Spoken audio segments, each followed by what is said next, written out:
सनातन धर्म में महत्वपूर्ण 4 रात्रियों में से एक महाशिवरात्रि पर त्रयोदशी युक्त चतुर्दशी में 11 मार्च को मनाई जाएगी। इस बार फाल्गुन कृष्ण पक्ष चतुर्दशी को चतुर्ग्रही योग में गुरु, बुध, शनि एवं चंद्रमा ये सभी ग्रह मकर राशि में विराजमान रहेंगे। इस दिन घनिष्ठा नक्षत्र के शिव योग उपरांत सिद्ध योग में यह महाशिवरात्रि भक्तों को ऐश्वर्य एवं भौतिक सुखों में उन्नति व वृद्धि दिलाएगा। इस दिन भोलेनाथ भगवान शंकर की पूजा पाठ आराधना काफी लाभदायक है। इस दिन अभिषेक अत्यंत फलदायी होगी, क्योंकि शास्त्रों में गुरु को ज्ञान, भौतिक सुखों व धन एवं संवाद का कारक ग्रह माना गया है। लिखा है कि यह सतत कर्तृणाम भक्तानाम अशुभम पापम च शयति नाशयति स शिवः। अर्थात भक्तों के किए गए पापों को नाश कर सत्कर्म को देने वाले, सत्कर्म के रास्ते पर ले जाने वाले देवों के देव महादेव हैं। शिव तो केवल भाव के भूखे हैं। अगर भावना में भक्ति समर्पण हो तो जल्द प्रसन्न हो जाते हैं। शिवरात्रि शिव और भक्ति के मिलन का एक महान पर्व है। भगवान शिव को औघड़ और भोलेनाथ भी कहा जाता है, लेकिन शिव जितने भोले और आसानी से प्रसन्न होने वाले हैं, उनका गुस्सा भी उतना ही प्रलयंकारी है।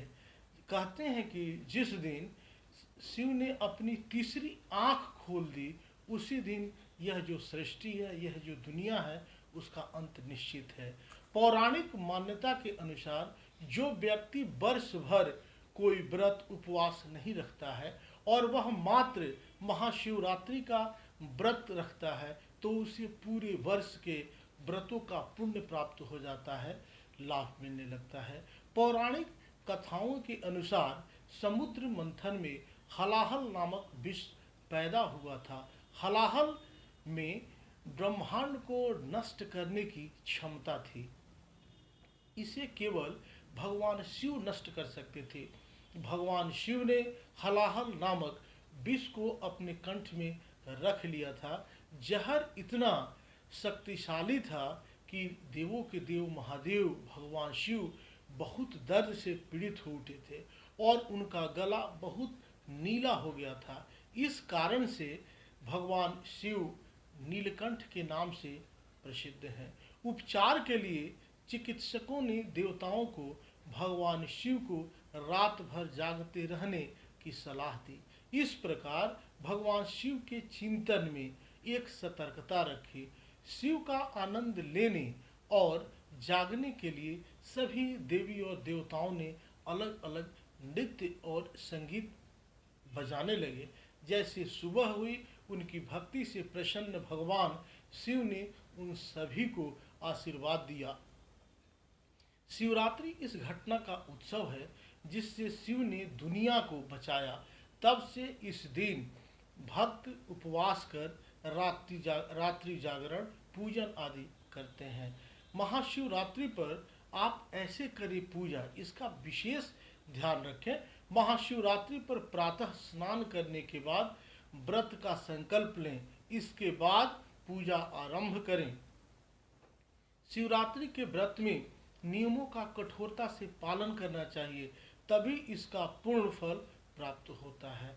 इसके साथ ही महाशिवरात्रि के व्रत का पारण भी विधि पूर्वक करना चाहिए। ध्यान रखना चाहिए कि सूर्योदय और चतुर्दशी तिथि के अस्त होने के मध्य समय में ही व्रत का पारण करना चाहिए।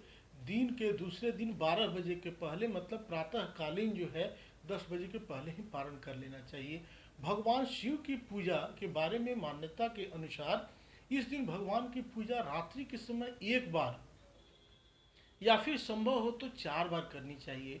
वेदों का वचन है कि रात्रि के 4 प्रहर बताए गए हैं। इस दिन हर प्रहर में भगवान शिव की पूजा की जाती है। शिवरात्रि पर 4 प्रहर की पूजा अत्यंत फलदायी होती है। इस पूजा से सभी प्रकार की कामनाएं पूर्ण होती हैं, मनोकामनाएं पूर्ण होती हैं, अभिलषित फल की प्राप्ति होती है। महाशिवरात्रि का शास्त्रीय महत्व है कि इस दिन माता पार्वती और भगवान शिव का विवाह हुआ था। ऐसी मान्यता है कि शिव शक्ति के मिलन के इस पावन पर्व पर व्रत और पूजन करने से वैवाहिक जीवन की सभी समस्याओं का निदान होता है।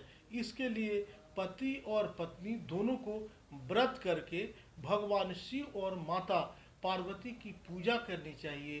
खासकर धार्मिक मान्यताओं के अनुसार, धार्मिक धर्मावलंबियों के अनुसार महाशिवरात्रि का व्रत रखने से मनचाहे वर की भी प्राप्ति होती है। यदि किसी कन्या के विवाह में कोई बाधा आ रही हो तो महाशिवरात्रि का व्रत बेहद सुफलदायी माना जाता है। यदि विवाह में दिक्कत हो रही हो तो भगवान शिव को 16 बिल्वपत्र, ध्यान रहे, भगवान शिव को 16 बिल्वपत्र पर अनार की लकड़ी के कलम से केसर युक्त हल्दी से ओम नमः शिवाय लिखकर अपनी मनोकामना कहते हुए भगवान शिव को अर्पित करना चाहिए। ऐसा करने से 16 सोमवार व्रत का फल प्राप्त होता है। इस व्रत को करने से मनुष्य के पापों का क्षरण होता है। महाशिवरात्रि पर पूरी निष्ठा के साथ व्रत करने से भगवान शिव की असीम कृपा प्राप्त होती है। शिव तांडव में लिखा है कि यह शंभु पूजनमिदं पठति प्रदोषे, लिखा है कि यह शंभु पूजनमिदं पठति प्रदोषे तस्य स्थिराम रथ गजेंद्र तुरंग युक्ताम लक्ष्मीं सदैव सुमुखीं प्रददातु शंभो।